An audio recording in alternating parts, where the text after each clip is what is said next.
going on? Welcome to Vault-Tec Productions. Here finally to show you the Fallout Moc I've been working on for quite some time. It's the one that y'all awesome people voted for. In one of the previous videos, I gave a list of different Fallout Mocs I'd be interested in making, and I'm pretty sure it was unanimous for this one here, which was just completely custom, just fictional, not based on any specific game, type of just a Fallout collage mock. Just with all kinds of different Fallout stuff strewn about. So that's what I have here. Sorry it took so long to get this video out. I've been procrastinating quite a bit when it comes to the channel, but finally have it finished today. I was waiting on breaking down some of the D&D stuff to make it, but that was quite some time ago, and I finally finished it. I could have had it done a little sooner, but as I said, I've been pretty lazy with the channel. Let's go ahead and talk some of the details of it.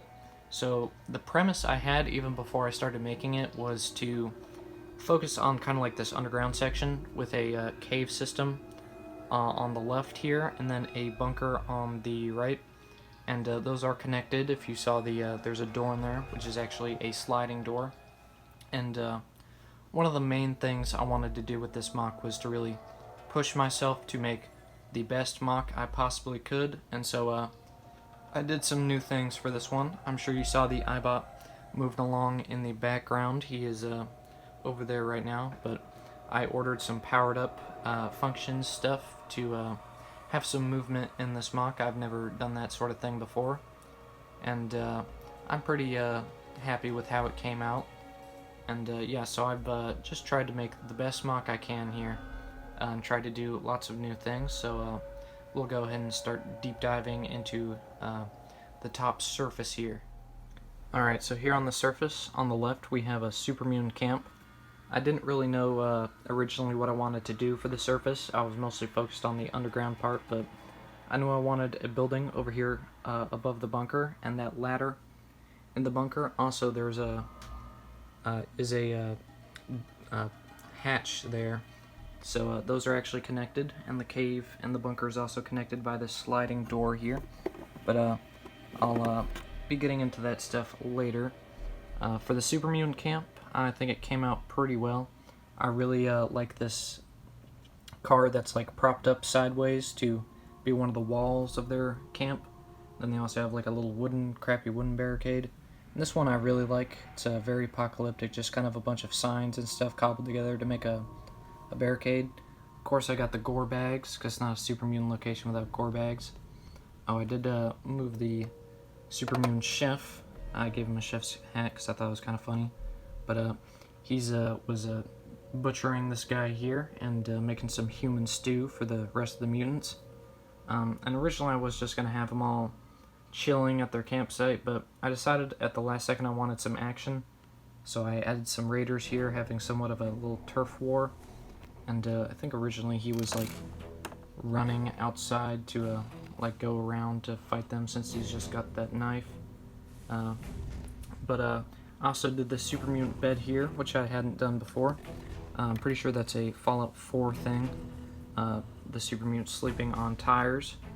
And so that came out alright. Unfortunately, I only had enough tires for one bed, but yeah, I think it works out well enough. It's kind of weird, it like doesn't really fit in with anything else, but it is a Supermune thing. So they got their pot of stew hanging over that campfire there, and I'm sure you saw, but I had the iBot in the background. I did a built on the side road, which I've never done before. It allowed me to put all kinds of cracks and stuff in it. Unfortunately, there's this line going all the way down, which is just for the iBot to float along. There's a conveyor belt under there, and I'll show you all of those inner workings later. But we also got a Protectron laying dead here.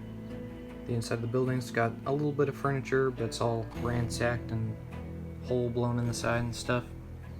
And yeah, one thing I want to talk about is these rocks. It's one of the last things I did because it was just so barren here in the middle. I wanted some stuff there, and I've never really done this kind of build before. Building like all around on 4 sides, and then also having them come to a peak and stuff. And I think that was a really good building experience for me, and I think they came out pretty well.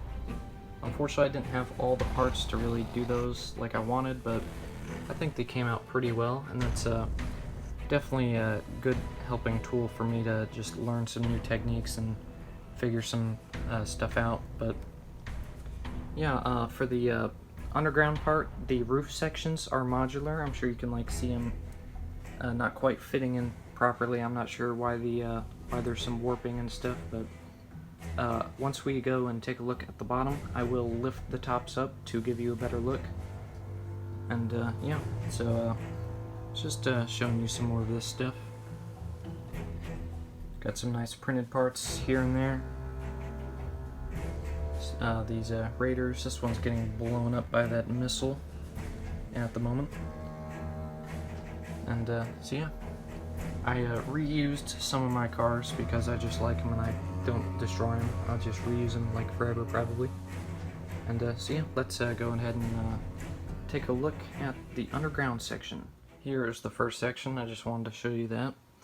The cave part splits into two, and then the bunker is just all one big roof for that, but there are some loose parts that I had to move, but it still isn't that much of a hassle. So that's the first section.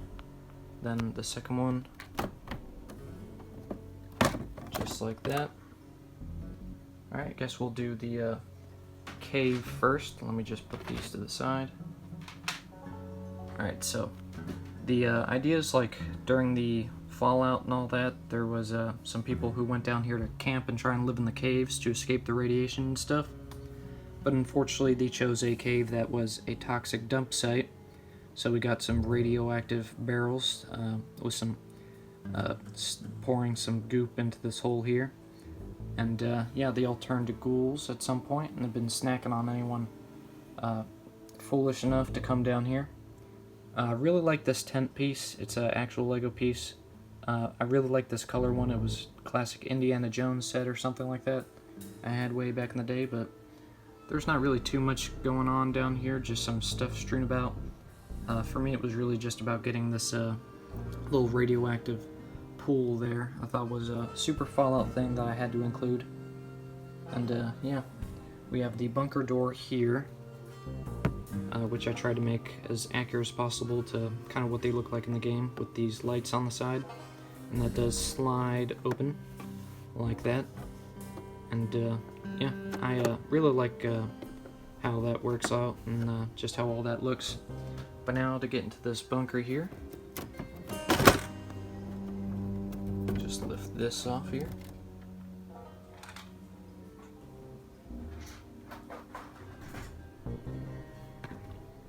So I had a lot of fun doing this bunker here. Just got some amenities, even a little bathroom right there. It's all like open concept, I guess. I would have put rooms and stuff in it, but I just wanted to make sure you can get these nice views from the side, from these openings here. So I just decided to make it one big open room. And he's got a, move him out of the way. There's a workbench right there. He's got some tools. He's got his power armor and a little power armor stand there. This is his fridge, and then the bed and stuff next to it. The owner of the place unfortunately probably died of old age while on the can, so just a little Fallout humor there. And a nice cool mirror piece I found there. He's got his, I guess, dining table. He's got a little computer set up here in the corner, which is probably how he opens the sliding door. And yeah, got like a water heater or something there in the corner. Not too much to talk about. The Mr. Handy right here's got a broom. He's been keeping the place clean, probably for hundreds of years or so, kind of like Codsworth. But yep, just a nice little bunker space. Should show you that hatch though.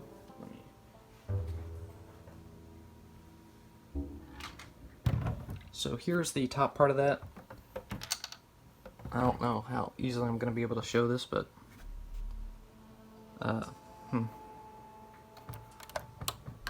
So there you can see the hatch that's right above the ladder, and that opens up a little bit, not too much, just because of how I built it with the dish piece on top, but that goes from the ladder there. So technically, in minifigure world, it's all accessible.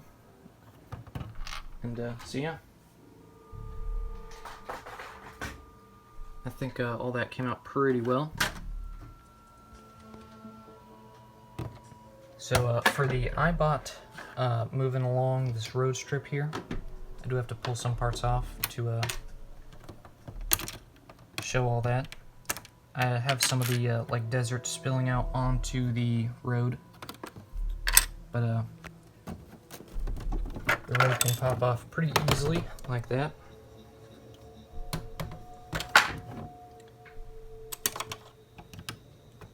And here's what's going on underneath. It really only has support on that side. There's a little lip here to support the other end, but yep, just like a little conveyor belt down there. There's the motor for it, and here's the battery. And let me go ahead and power that up.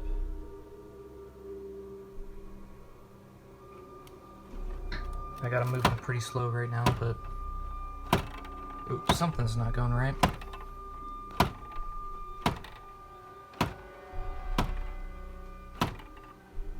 I'm not sure what was happening there. It was working fine a second ago. But yeah, something was not liking that, but let me try again.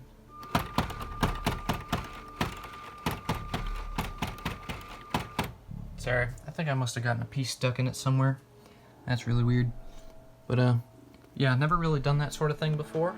Unfortunately, I didn't have it to where the iBot can just go in like a full circle or anything. I would have had to have big holes on both sides, which I didn't want to do, so every time he gets onto one side, I just flip which direction he's going. He'll just go the opposite way, but it's my classic iBot build there, just floating along the road.